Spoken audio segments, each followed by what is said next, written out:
Now, you've said before that retirement isn't a finish line, it's a transition into a whole new chapter. But as we all know, that transitions can be messy. What are some of the emotional or psychological roadblocks that tend to surface, and how can advisors help clients anticipate and prepare for them? I think you've mentioned behavioral psychology. Change is the hardest thing we have to overcome as human beings. So preparing and talking through the change and what's going to happen is probably the best thing. It's like, giving them a little prep or check sheet to go through it and give them the book and have them walk through it. But I think having those conversations years in advance and talking to them about your experience as an advisor, because that adds value, right? You're talking about your experience, not gloating or trying to self-promote, but just talking about that client that you had that retired, that passed on early because they were inactive or didn't have a live long time. This is the Future Ready Advisor, a show about transforming your financial advisory practice. I'm your host, Sam Sivarajan, a wealth management consultant, behavioral scientist, and keynote speaker.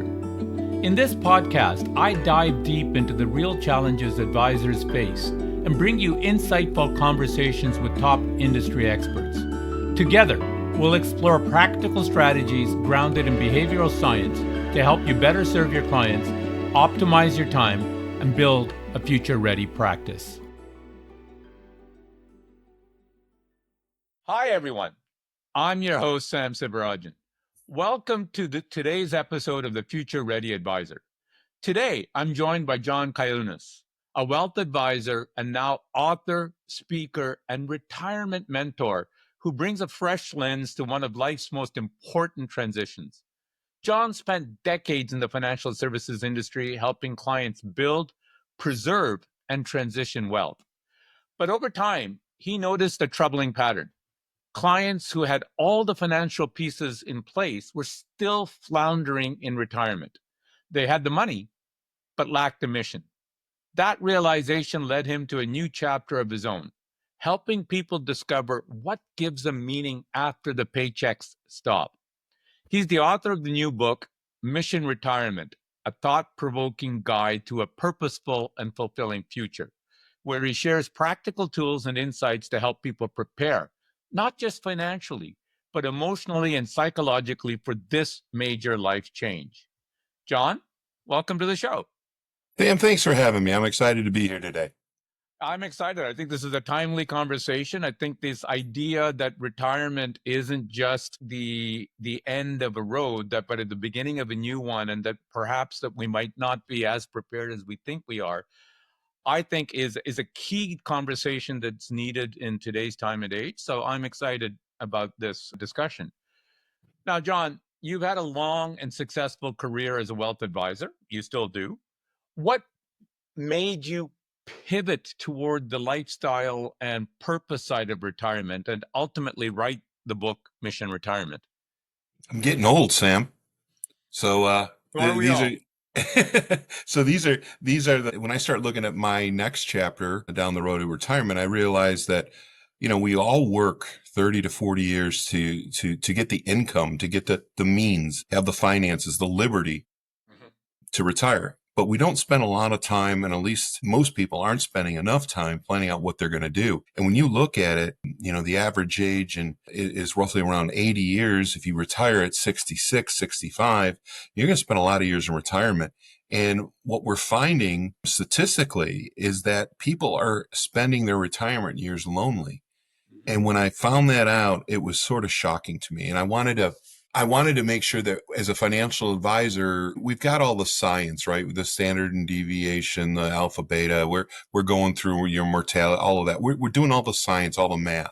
Right. But I don't think, especially the generation two advisors, are spending enough time talking about what's really important for the clients. All money does is give you liberty. So when we started asking our clients what their plans were, they didn't have it. So we, Mhm. we created Mission Retirement. John, I couldn't agree with you more. I think I always say that most of us spend 30 to 40 years working 40 plus hours a week and jobs and careers. And that job or career is our social network, it's our sense of purpose, it's how we spend our time. Our I think identity. traditional model is that we suddenly expected on Friday, we get our gold watch, and on Monday, we're supposedly have this entire calendar in front of us, the week where there's nothing filled. And this idea that a career spent in chasing goals, building a business, what have you, suddenly can be put aside overnight, and you're supposed to just sail off into the sunset and enjoy the spoils. I think that's the cliche, and I think you hit the nail on the head. I think the part of the angst and struggles that people are having, loneliness and sense of lack of fulfillment, I think comes from the fact that we've been trained to believe that this retirement is the holy grail, right? That we are working for it. You can't even tell somebody that, look, I'm bored in retirement, I'm unfulfilled, Yeah. I'm lonely, etc. Because then the perception is, at least that want your opinion.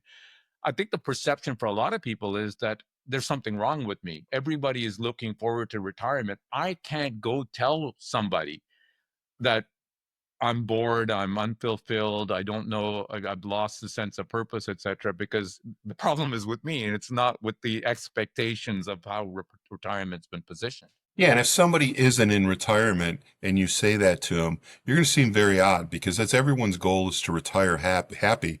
They just don't plan it. And my co-author in this, Kevin Burwell, is a brilliant guy, and Kevin and I were talking about how retirement is, and we both sort of came up with this analogy. And if you can imagine, Sam, you're in a playground and you're spinning around, you got your buddy, winging you around the merry-go-round, right? And you're spinning around, you're laughing. And then all of a sudden he wants to play a trick on you and he stops it abruptly, right? And it's sort of jolting, right? It shakes you to the core of your bones. That's sort of what retirement is for a lot of people because they don't have a plan. It's just a dead stop. And they try to fill it up with like, I'm going to golf, I'll travel, I'll do Hmm. all of this, but it's not defined. Hmm. And you can only play so much golf, right? You can only Absolutely. travel so much. And we see people travel in the beginning of their retirement and not at the end. So how do you plan that out? And so our book has 10 sections to it and it goes through, it's very easy to understand. It's a very easy read. At the end of each chapter, Kevin and I put questions along with resources, but questions. So you can go through the book almost like a workbook, right through your ideas. It's great to do it with your spouse to make sure you're aligned, but you can write down your thoughts and your ideas about all these 10 different segments that we've listed out in retirement that we feel is important to give people a fulfilling retirement. So I'll make a couple of points. I love that analogy about that merry-go-round that suddenly stops. I think that is So such you, so Sam, when you were a kid, you had a buddy that stopped one on you. yes, yes, buddy is a nice way to put it. I don't know if that's the way I would think about it, but yes, I think it didn't just jolt me. I think I had skinned elbows and knees, to show for it. But to your point about the book, I went through it with my wife. I think it's a great conversation piece, and I think the way that you and Kevin have structured the book is very powerful in the way that it can be read very quickly, but that's not the point of it. It's to sit there to kind of prompt a conversation, prompt some reflection and thinking, and probably be a resource for you to kind of. It's not retirement planning isn't done in one sitting. It is something that you have to let sit with you, the ideas and the thoughts and the questions, etc., and it should be mapped out. And it's funny. I would argue that we spend years planning the financial side of our retirement, and we should. This is not an argument that we shouldn't do that, but there's almost next to nothing that is being spent on preparing for the other elements, right? The non-financial elements, whether that's social, whether it's purpose, whether it's hobbies, whether it's, and I've heard from others tell me that you should start thinking at least 5 years before retirement date of what that might look like or what your calendar might look like in a typical week. What do you think? Would that be I your think recommendation? Yeah, I think that's accurate. And, I'll use Kevin, the co-author, Kevin Burwell, as an example. He knew he was going to retire at a certain age. He worked for a large insurance carrier on the West Coast of the United States. And he knew he was going to retire. So he's an avid outdoorsman. So he bought his hunting property. He bought, some item like a tractor to work on the property and some things, all getting in preparation for that retirement. So when he got there, it was already that retirement dream was not only funded, again, money gives you liberty, but it was funded with the items he needed to make that hunting property a little special and to start working towards that goal. So I think 5 years is a perfect sort of way to look at it, and maybe break it up into chunks. As you said, when you went through the book, it's not a hard read and it's not intended to be. I've had some really moving quotes that I've read in my life that have changed sort of my behavior. And that's what we wanted this book to do, is to have people just sort of look inward. It doesn't give you the answers. It's thought provoking language to get you and your spouse, or you in your own head, thinking about what you want and how you want to be, how you want to spend your end years. So I think that's a good segue. You've worked with countless clients over the years. What perhaps were some of the early signs that to you that financial readiness wasn't giving you the complete picture, or the clients the complete picture, that there was something deeper that perhaps might be missing in how financial advisors help people prepare for retirement? I think I've seen numerous clients, and I can even see my parents, talented people. My mom was a teacher, and when she retired, uh, she didn't have a plan. It wasn't, going and mentoring children in the schools. It wasn't doing any of that. It was sort of like, we're going to watch TV, we're going to go out to eat, and we're going to have a hobby or two. But there was no plan. Now, my mom is 83 years old. She's been retired for close to 30 years, and there Wow. wasn't a plan in place. And I think that we're put on this earth for purpose. Mhm. And if you're not uplifting your purpose, it's sort of your moral and ethical obligation to maybe lift people up, to make sure you're getting the best out of yourself. You grow and learn when you face challenges. And what better challenges to face that now that you've got the liberty of income taken care of, that you can go conquer a new skill, or see a new culture, or deepen your spiritual activities or stewardship, or work in your legacy. What a tremendous, tremendous thing. I've seen so many people. I'm a Mhm.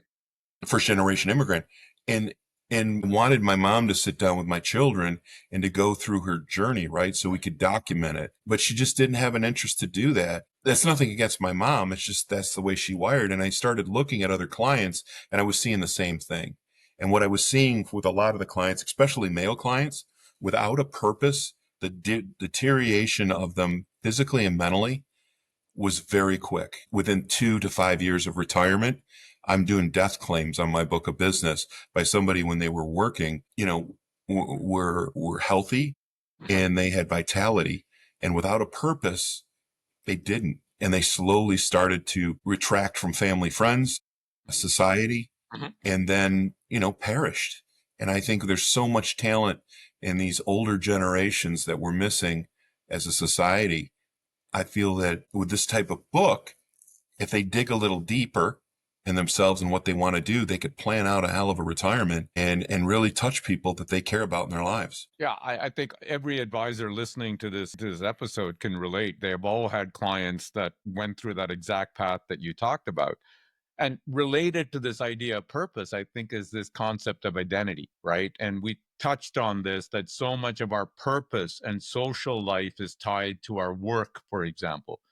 So, what happens when that's gone? Can you share an example or two of someone that you've dealt with that has struggled with that loss? Hopefully, there's a good news story how they might have eventually found new meaning. Yeah, I have a client. He worked in the Midwest. He retired early, and he's Haitian. He was a Haitian orphan, and he dedicated and planned his retirement to go back to Haiti and to develop an orphanage. Wow. And so he had roots in Western Michigan, and he worked very hard. He still comes back and fundraises through church and some private corporations and stuff. He comes back 2, 3 times a year for fundraisers, but he's literally built an orphanage and a school. And I sit there and I look at his footprint and what he's leaving behind. Kids that were in unsafe environments and, were hungry and sick, and how he's leaving a legacy. Now, he also has 6 or 7 kids on his own. So he's decided that he wanted to take this thing on, and he built it from the ground up. And he's really, it's sort of touched me. But imagine all the people that he's touched, and then their kids, that legacy and that stewardship he has, Mhm. reinvesting his time, talent, and resources with a purpose. It's a phenomenal story, and it's going to touch so many lives and generations he'll never see. No, it is a phenomenal story, and I think to your point, beyond the I would almost call it a side effect is that the people that he's touching, right? The Yeah. primary purpose, when you talk about purpose for him, was to do something that he felt could use his skills, give him a sense of why he's getting up in the morning and doing what he's doing, etc. And that is the primary objective, I would almost argue. And the secondary benefit that he gets out of this is that he can pay it forward. He can pay back for all of the the benefits that he's had to kind of help out in the way, in some way, shape, or form. Yeah, no, it is, and I look at that, and he's very admirable. You know, when you tell that story, hear that story, we all know of somebody like that, and they're elevated to a different status in our mind, and yet we don't take the, you know, couple hours a year for 5 years ahead of retirement, making those type of decisions and planning and working towards those goals. Again, I always look at this as what we do for clients. There's a science and there's an art. And the science is the numbers. The art is how you make people feel and how you leave them. And if are you leaving them in a better spot, which is truly what you should be doing as a fiduciary. 100%. And I was smiling as you were saying this because I think I read a stat somewhere that most people spend more time planning their next vacation than they do in planning their retirement, right? And it sounds trite and glib, but I believe that's probably true. And to your point, look, there's an evolution, right? I mean, as a fiduciary, I totally believe that our job as advisors primarily is to make sure that we're doing what needs to be done from a financial perspective. As you say, the technical stuff that we've anticipated, the uses of the funds, that we've built a plan, that we've prepared for market volatility, unexpected emergencies, all of that.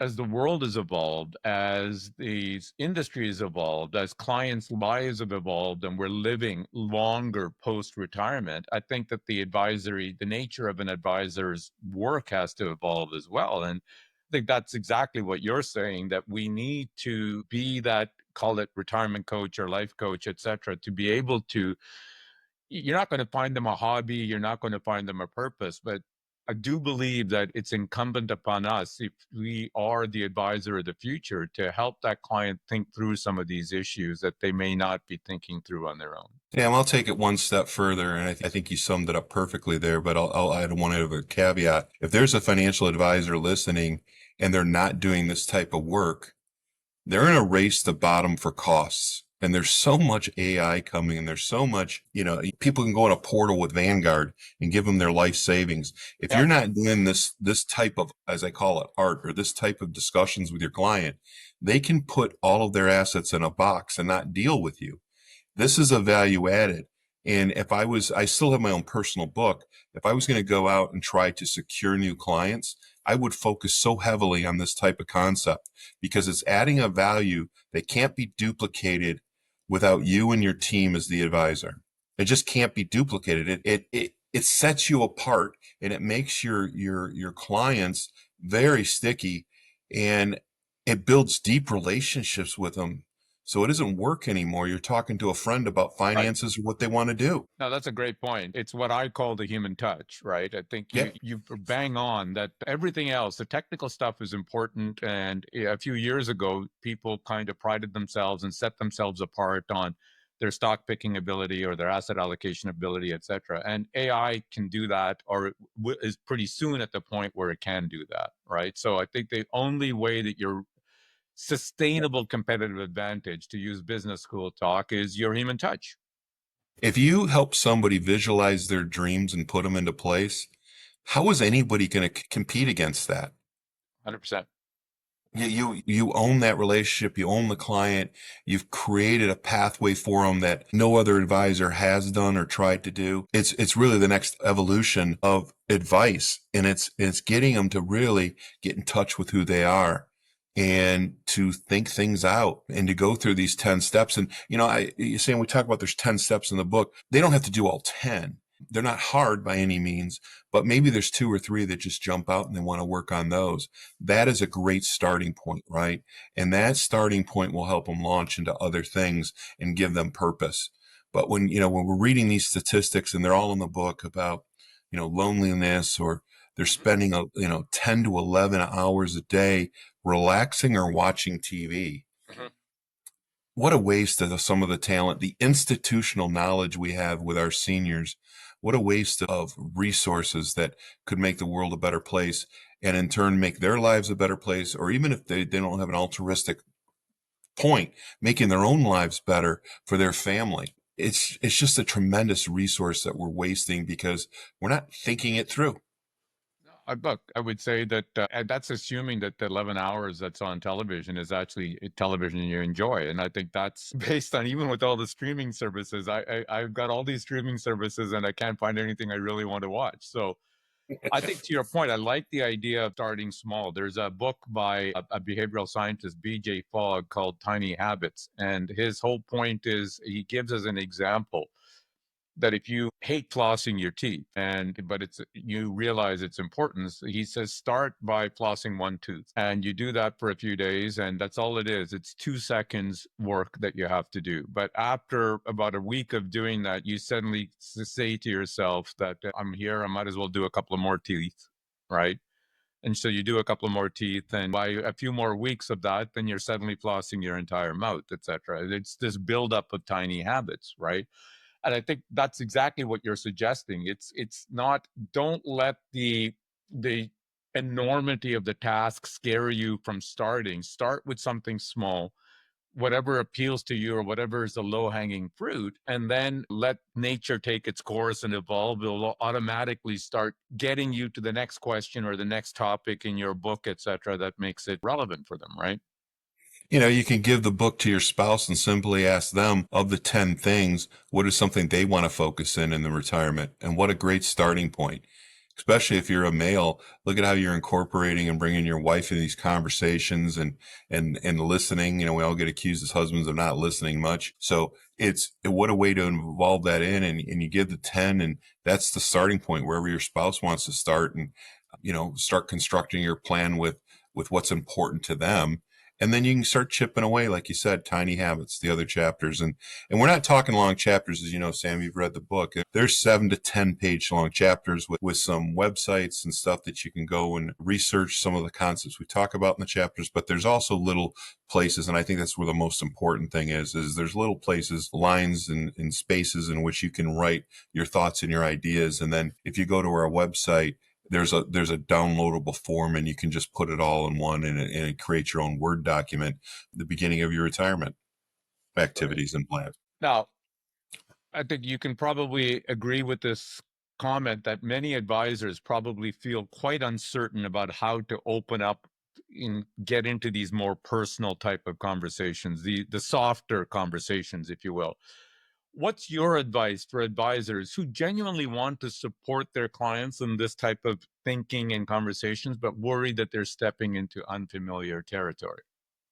Well, thank you, Sam. We have a whole training program about that. I said my partner in the book and in the consulting company, Kevin Burwell, he's trained thousands of agents, and we run regular training to people to show people how to use this. But we have 19 activities or ideas that you can use the book. I use them in my personal practice at annual reviews. And we can white label these books so it can be done in your corporate colors.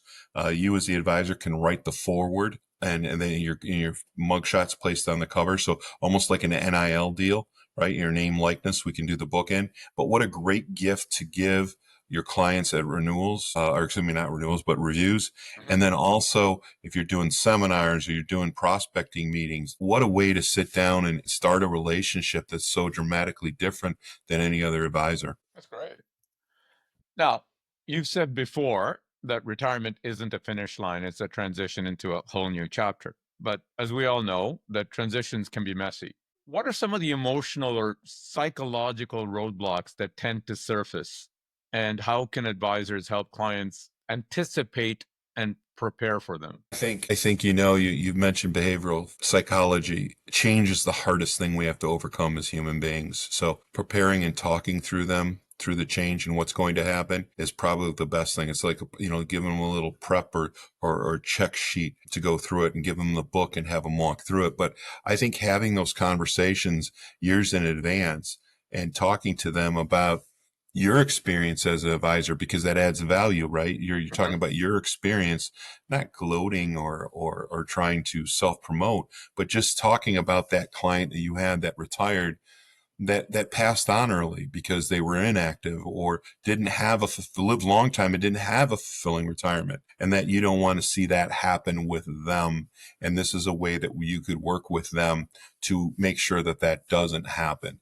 I think those conversations should be a third of a review meeting as you're going into your retirement years. And as you so accurately pointed out, 5 years before retirement, those are great conversations to have to start getting them to think about it, because change is the hardest thing we have to do as a human being. Totally agree. It seems to be getting harder every year. Now, in your line of work, you've probably seen some truly, I would call it transformative retirement. People that maybe started off drifting and then they really managed to figure it out with or without your help. And they started going from drifting to living with clear purpose. Can you share an example or two and maybe pinpoint what might have made the difference in that transition? Yeah, I'll give you an example. I have a family that they were a business owner. They sold the business. They did quite well. The kids were not part of the business. They didn't want anything to do with it, so they sold it to a strategic buyer. Mhm. And he had a pile of cash, and he had some ideas on what he wanted to do with that to support the community, because it's a community business. We talked about mission retirement. And I said, why don't you share this with your children, passing on your personal legacy stewardship with some of the 10 missions in the book. And he did. And what they did is pretty interesting. He's giving the money now to the community through his children.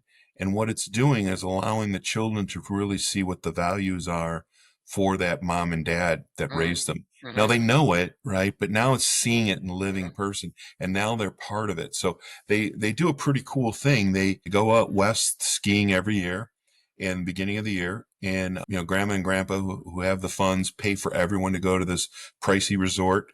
They do a family meeting, and they decide where money's going to go in the charity, who's going to attend and represent the family. There's 3 children in the family, and one lives away from where the other 2 live and where the charity's occurring. So they determine who's going to come in for what event, and how the family's going to interact, and say thank you to the community and help it. And they almost have like it's a boardroom type meeting that he's constructed and mhm. goes through. And they bring in the accountant, they bring in the advisor, the attorney if they need it, but they have sort of a family office meeting. But it's too small to have a family office, right? But it's really cool to see how the kids are getting to see the principles of the parents again later in life. They saw it when they were being raised, but now they're truly seeing it again. And what a lasting imprint that's going to make. And he's promoting his legacy and creating his personal legacy. We all think that happens when you die.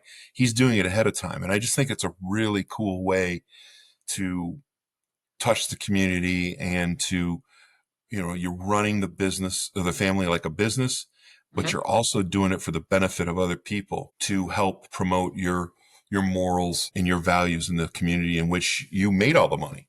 So I love that, and I've seen that work with many wealthy families. And I think the added benefit beyond the fact that, as you rightly put it, eloquently put it, that you're putting your values to work, the kids are seeing the values to work, but they are adult children, and inevitably there's going to be, especially the one that is living away, etc., that they're going to be separating. They're not going to be as close as they were when they were kids, and there's going to be the typical sibling rivalry as it grows. What I've seen work, and it sounds like in this case, is that because they're working together for a third party cause, there is less ego, there's less, okay, I want this, if I get this, you don't get that, etc. There's none of the zero sum game that's working. The money is already dedicated towards a charitable cause, and you 3 siblings have to work together to figure out how to put that cause, move that forward, etc. So it achieves, I think, brilliantly this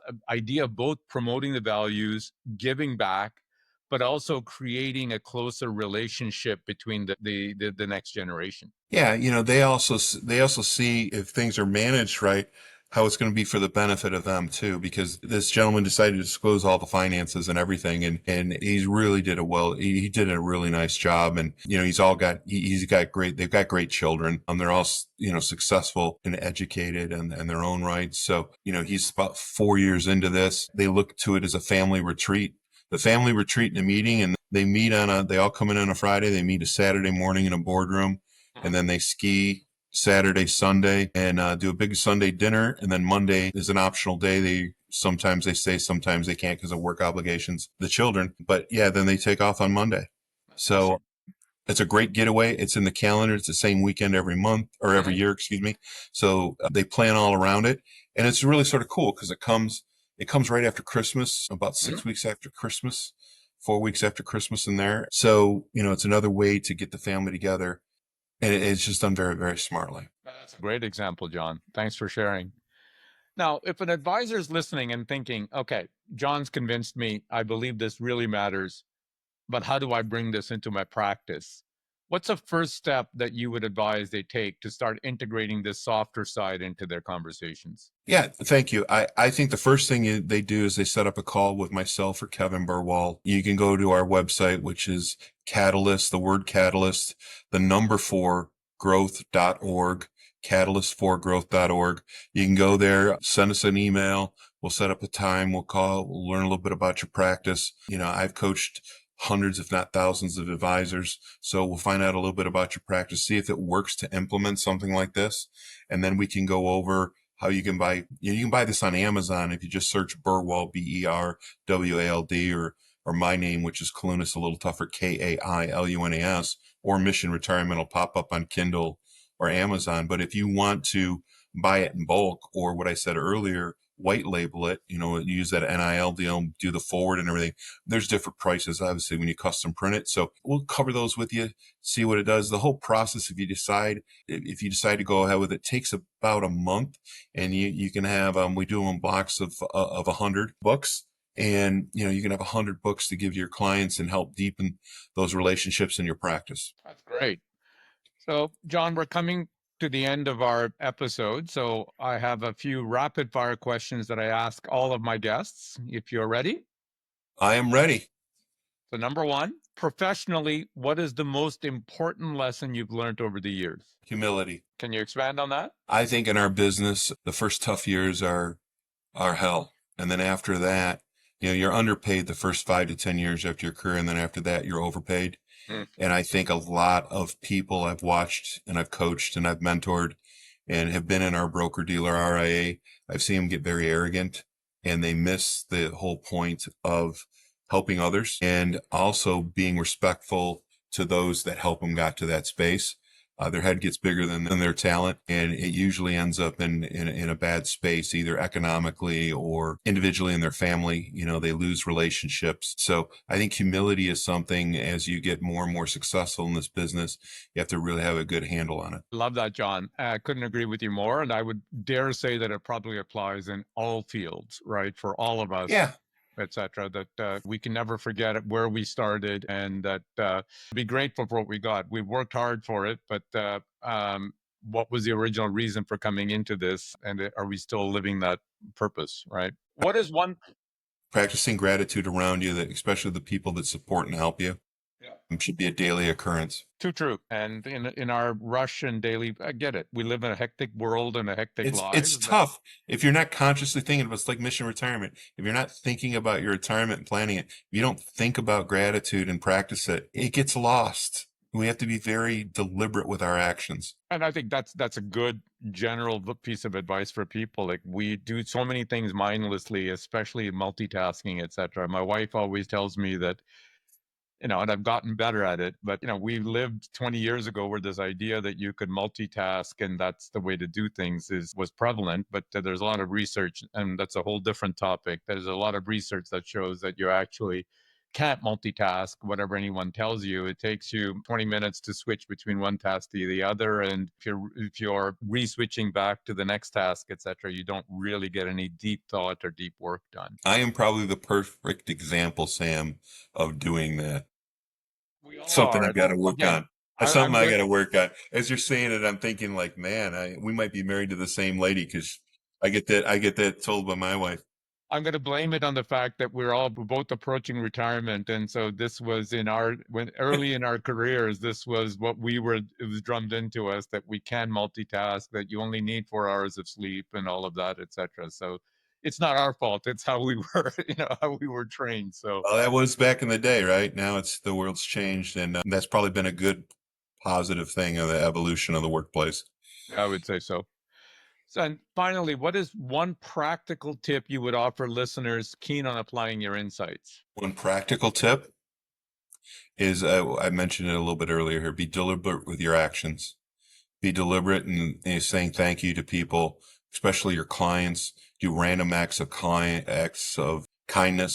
If I know you're a hockey fan, Sam. If you were a client of mine and I saw an article about the Habs, I'd forward it to you and say, "Hey, Sam, I was thinking of you." Handwritten notes, right? Hey, appreciate being on your podcast. It's a great podcast. Thank you for all that you did to help promote mission retirement. I think those moments, and I'll use the term deliberate, that we archive those and share those with people, it would make it an easier workplace. It would make it more fun and much more personable. So I think deliberate in actions, as long as they're positive actions. That's great. John, this has been a delightful conversation. I think our listeners will walk away with a new perspective on what retirement really means and how we as advisors can show up differently for our clients. I know you've mentioned it, but again, if listeners want to learn more about you or find out about your book, where should they go? Thank you. Amazon and Kindle, you can just search the last name Berwald, Berwald, or Kailunas, Kailunas, the two authors of the book. The book is called Mission Retirement. You can search under that. If you want to be coached in how to use this, and we do the coaching for free because you're purchasing the books from us, you'll purchase them in bulk, you can reach us at Catalyst, the word Catalyst, the number 4, growth. So it's all one word, catalyst4growth.org. Pop us an email. We'll have one of our team members schedule a time and we'll sit down and chat. Awesome. John, this has been a great conversation, and thank you for joining us today on the Future Ready Advisor. Sam, it's been an honor to be on this podcast. Thank you very much. You was a great host and a great time, and hopefully we can be back one day. I would love to have you. Thanks, John. Take care.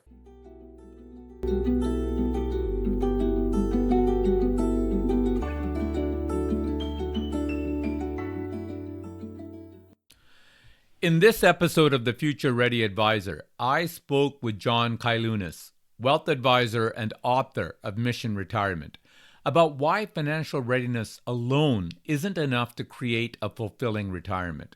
Here are my 3 key takeaways. Number 1, the merry-go-round effect. John's powerful analogy about retirement being like suddenly stopping a spinning merry-go-round perfectly captures what many clients experience. A jarring halt that shakes them to their core. Without purposeful planning for the non-financial aspects of retirement, even wealthy clients can find themselves lonely, directionless, and physically declining within just a few years of leaving work. Number 2, purpose extends life.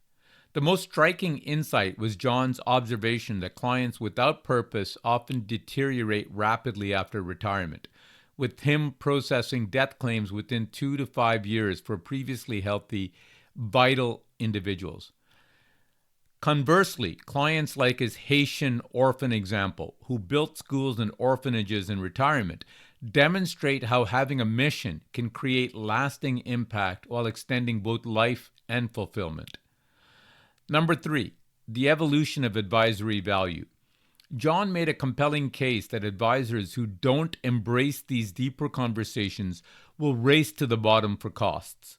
As AI handles more technical aspects, our sustainable competitive advantage lies in helping clients visualize and plan for their dreams, creating relationships that simply can't be replicated by algorithms or low-cost platforms.